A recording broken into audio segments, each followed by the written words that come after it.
l'inflation fut la principale surprise sur les marchés en 2021.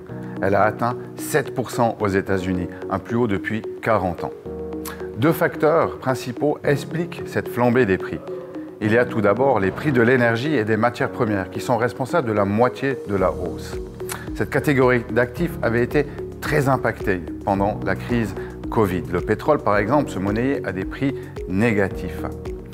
Mais le rebond des 40 matières premières les plus stratégiques, comme l'acier, le blé, le soja ou le charbon, a été très fort en 2021, de plus de 49%. Le deuxième facteur est à chercher dans la force et la vigueur de la reprise économique avec la réouverture des économies. La demande a été très vive, marquée par des effets de rattrapage importants, alors que l'offre a mis du temps à se remettre en place. Ce déséquilibre entre offre et demande a causé des goulets d'étranglement dans les chaînes d'approvisionnement et des pénuries de biens et services dans certains secteurs, ce qui a poussé les prix vers le haut.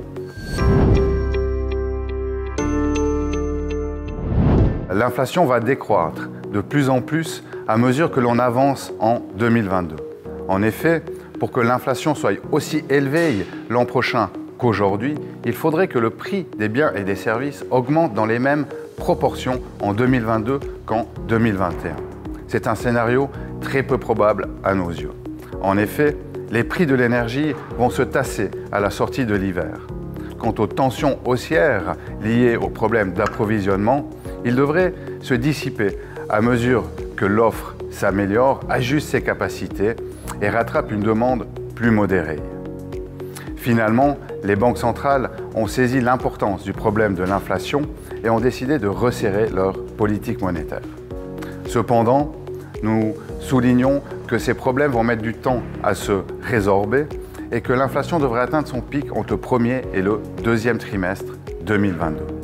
Nous notons également que l'inflation devrait être tendanciellement plus élevée ces prochaines années en raison de l'impact de facteurs structurels comme le ralentissement de la globalisation, la décarbonation de l'économie et la démographie.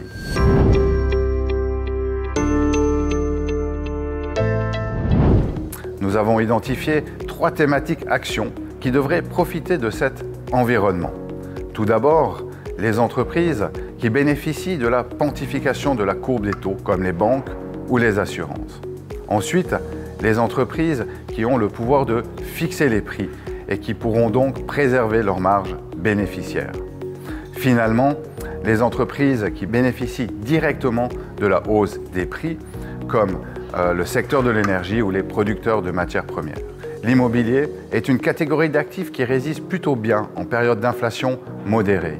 Les loyers sont en effet ajustés à l'inflation, ce qui offre une belle protection. Finalement, les obligations à court terme offrent une meilleure protection contre l'inflation car elles sont moins sensibles à la hausse des rendements à long terme.